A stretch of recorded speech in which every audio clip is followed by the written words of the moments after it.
Okay, so I'll make it no secret. Batman has always been and will always be my favorite superhero.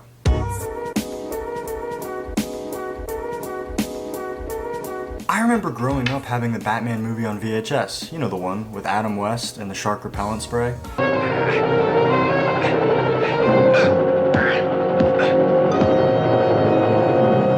I love this film, with all the comic book-esque blams and pows popping up on the screen, as well as the campy, corny dialogue. This was the original Batman to me. I loved it, and it started off my affinity with The Dark Knight. I remember one Christmas, my parents got me the 4 DVD box set of the 80s and 90s Batman films. And despite what people say, I really enjoyed George Clooney's interpretation of the Bat. Except for the bat nipples. Then Christopher Nolan came along and completely changed my opinion on the Batman. Nolan introduced a darker side of the Caped Crusader and really pushed the idea that not only was he a badass dressed in spandex, but he was also a normal person. This trilogy really helped me realize how dark and troubled Bruce Wayne was as a human. He has his fears, he has his desires for revenge, and it really made me appreciate the dark part of The Dark Knight. What gives you the right? What's the difference between you and me? I'm not wearing hockey pads. So of course, I was pumped to find out that Ben Affleck was going to be donning the cape for the DCEU version of the Bat. He's a very talented and accomplished actor who's really able to convey that dark, twisted persona, like in one of my all-time favorite films, The Town. And I was really happy with his performance in Batman vs Superman. He played the role of the troubled hero pretty well, and he made a pretty convincing Bruce Wayne.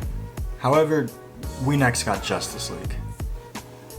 And this is when I started to realize that the Batman was going in the wrong direction, and my honeymoon phase with the Batfleck was over pretty quickly. With the meteoric rise in Marvel's cinematic universe, DC needed something to combat their comic rivals, and that was making the DCEU, or the Extended Universe. I have no issues with the DCEU as a concept. In fact, I'm a huge supporter of it. The problem I have is when you try and take what worked with Marvel and try and implement it into your DCEU. Marvel films are bright, colorful, comedic, and lighthearted.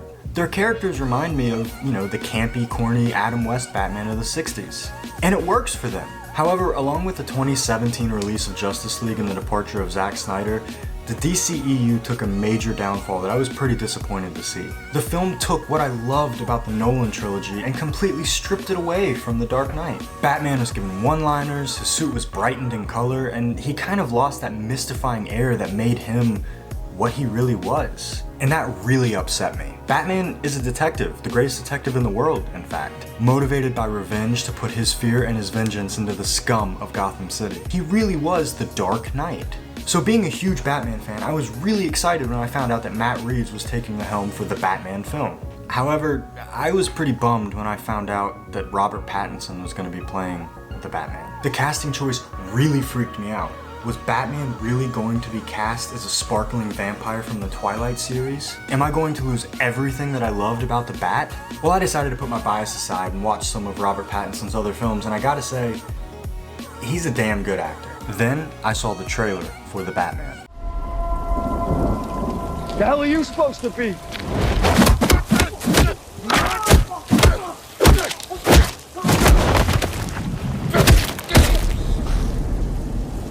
I'm vengeance.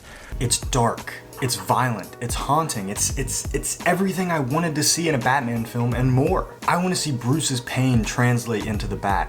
I want to see a Batman who has seen his parents die as many times as the audience has. And I finally think we're getting just that. Matt Reeves, the director of the Batman, kicked off the DCEU pretty well with his adaptation of Superman and Man of Steel.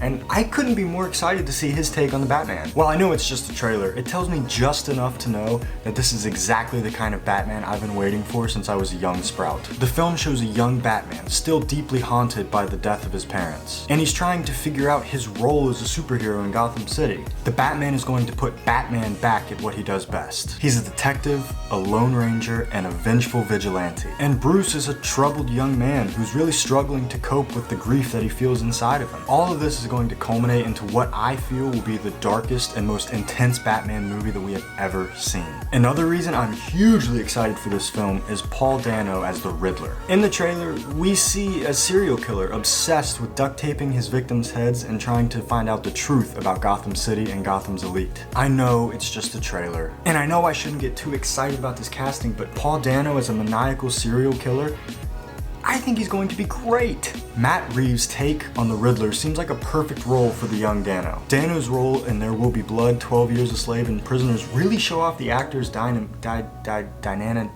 really show off the actor's incredible range and his ability to play a psychopath hell-bent on finding the truth. I personally believe that this Riddler might come out as one of the greatest Batman villains we've ever seen, potentially rivaling Heath Ledger's Joker. Batman fans, rejoice. We only have to wait 1 year for what I think might be the greatest Batman film we've ever seen. We have a really talented cast and a fantastic director. And all of that will be working together to produce one of the darkest and most intense Batman films we've ever seen. And I personally couldn't be more excited. If you haven't seen the trailer for the new Batman, check it out. I have it linked in the description below. And as always, the dude abides.